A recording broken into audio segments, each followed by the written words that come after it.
राम राम भाई सारे भाई। भाई आज चलते हैं खेत में, देखते हैं वहाँ क्या काम है और उस काम को करते हैं। और क्या काम बाकी है देखते हैं, चलते हैं। चलो तो चलते भाई। आ गए हम रास्ते में, खेत के रास्ते में जाते हैं के बाद हम पहुँच गए खेत पे देखा हमने गेहूँ देखने के बाद देखी ताऊ जी की धनिया देखने के बाद हम पहुँच गए हमारे दूसरे खेत में जाने के बाद पहुंच गए ताऊ जी का खेत देखा। खेत में देखी मेथी बहुत बढ़िया चल रही थी। उसके बाद बड़े भैया का लहसुन देखने के बाद पहुंच गए तीसरे खेत में हमारे कद्दू बिगड़ चुके थे, तो इनको हाथ तोड़ करके हाँकने के बाद कुछ और लगाएंगे।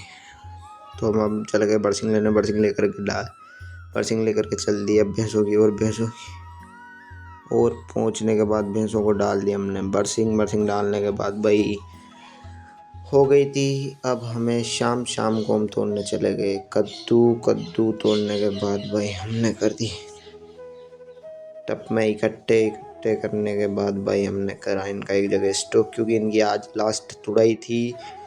तुड़ाई करने के बाद हम लोगों ने इनको कर लिया था एक जगह इकट्ठा करने के बाद एक जगह स्टॉक किया। स्टॉक करने के बाद भाई चले गए हम घर पे पहुंचने के बाद हमने खाई रोटी खाने के बाद भाई भैंसों को रखा सूखला रखने के बाद सो गए भाई।